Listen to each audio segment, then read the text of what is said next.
Okay guys, I'm doing another video. This one just a general training video, and the topic is going to be on gaining muscle.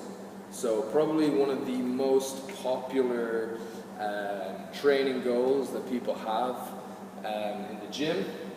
So let's discuss how we can give ourselves the best chance possible of putting on muscle mass. So the first section we're going to look at here is what we have to do training-wise to gain muscle mass. So first off, certainly if you're new to training, you're going to want to build a strength base first.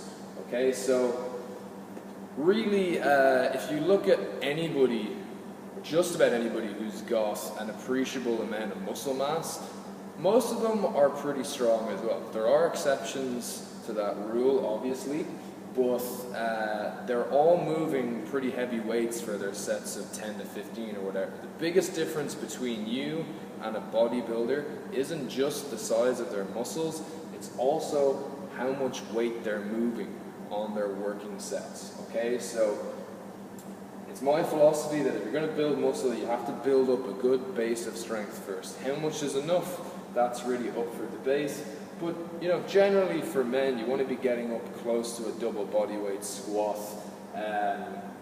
Things like at least a 1.5 times bodyweight bench press, double bodyweight or more deadlift. That's going to make your muscles really strong and allow you to handle a good bit of weight on your working sets. Okay? So, in terms of what the training looks like, the focus, as always, should be on compound exercises. So, for those of you who don't know what a compound exercise is, a compound exercise is one that uses multiple joints and essentially is using major human movements. Okay, so some examples here would be the squat, which is, you know, back squats, front squats. It can be any kind of squat that you can weight up, really. Hinging, okay, so hinging is bending over to pick something up off the ground, so primarily deadlifts. Pushing doesn't have to be a bench press, can be an overhead press, can be push-ups, ring dips, okay, and then pulling, which is pull-ups, rows, etc. The reason why we want to focus on compound exercises is because they're going to give us the biggest bang for our buck. They hit the most amount of muscle mass. Okay, so if you're doing something like heavy rows, you're not only working your biceps, you're also going to be working your lats and the muscles on the back as well. Okay, similarly, if you're doing a squat, you're working your back, you're working your glutes, you're working your quads. Okay, so these need to be the main focus. Getting numbers up on these is really important if you want to gain muscle mass. It doesn't mean that you don't include isolation exercises like bicep curls, leg extensions, tricep extensions. Those are still important as well, but it's not what the focus should be on. Alright, then we have to talk about increasing our training volume. So this is really something that should probably be focused on after you've built that strength base up. So there is now a huge amount of scientific evidence to suggest that this is probably the most important thing to be doing in your training if you want to grow the size of your muscles. Okay, so what is training volume? It is, there's a few different ways of defining it, but I think the best way of defining it in a gym setting is the total amount of work you do, which is the sets times the reps times the weight. Okay, so if you imagine that you're doing 100 kilos on one of your lifts and you're doing it for sets of 10, okay, that's going to be 1,000 kilos multiplied by the amount of sets you do. So if you're doing it for 2 sets, that's 2,000 kg, alright?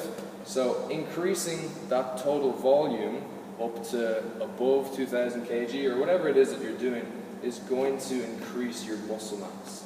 Probably the most efficient way to increase volume is to increase the number of sets that you're doing.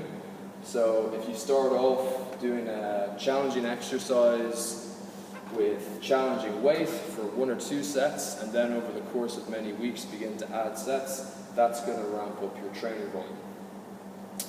Okay, that's the training section covered, and to be honest, this is probably the part that people spend too much time focusing on. This is the really important part. I've talked about this in a couple of articles I've put up on the website now, but the training aspect isn't where we do the growth. It's where we trigger growth and tell our body that it needs to grow, but that growth happens down here.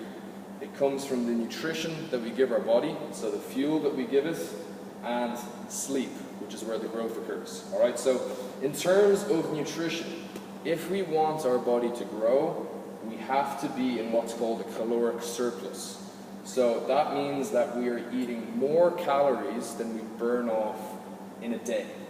Okay, so if your body needs 2,000 calories a day to maintain its weight, you want to be getting at least somewhere between 250 to 500 calories on top of that. Okay, so let's say 2,500 calories in order to gain muscle. And that's just an example. Everybody has different caloric needs, okay? In fact, for most men, they're probably going to want to be getting north of 3,000 calories if they're going to get any significant muscle gain. If you want to find out what your number is, I'd highly suggest going online. There's loads of online calorie requirement calculators that you can find there. Make sure that you're honest with yourself about your activity level that you put in there. If you think that you're really active but you're actually doing a desk job 5 days a week, you're probably much closer to sedentary, which means that your calories will be a bit low. But anyway, we need to be taking in more calories than we burn. Weigh yourself regularly if you're not sure if you are taking in enough calories. Another really important one is protein, okay?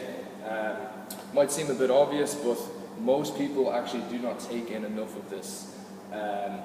Protein is going to be the building blocks for the new muscle that you're trying to build, and in order to get the most out of it, we need to be taking in really high quality protein. So generally animal sources of protein are going to be the most beneficial for our bodies. That's what's called high biological value protein. So anything like fish, eggs, beef, dairy.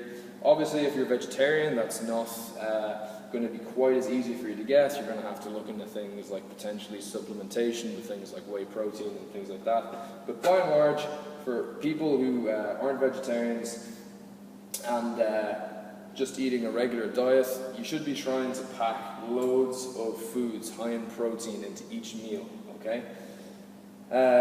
Sleep. This one gets overlooked so much. You have to be getting minimum 7 hours per night.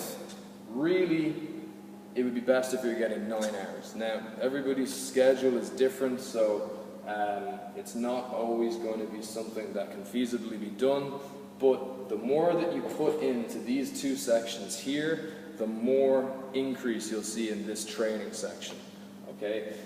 In my own training, it really wasn't until I started addressing these two that I started seeing a good bit of progress in my training in the gym. So, train, eat a good diet with plenty of calories, and a lot of those coming from protein, and make sure that you get enough sleep. Make sure that you're pushing up your numbers on your big compound exercises and increasing your training volume over time, and there's no reason why you shouldn't see a significant increase in the amount of muscle on your frame. Okay, so I hope that that was a helpful video, guys. If you have any questions about any of the stuff that I covered there, you can send me a message or comment underneath, and subscribe to the YouTube if you want to see more videos like this.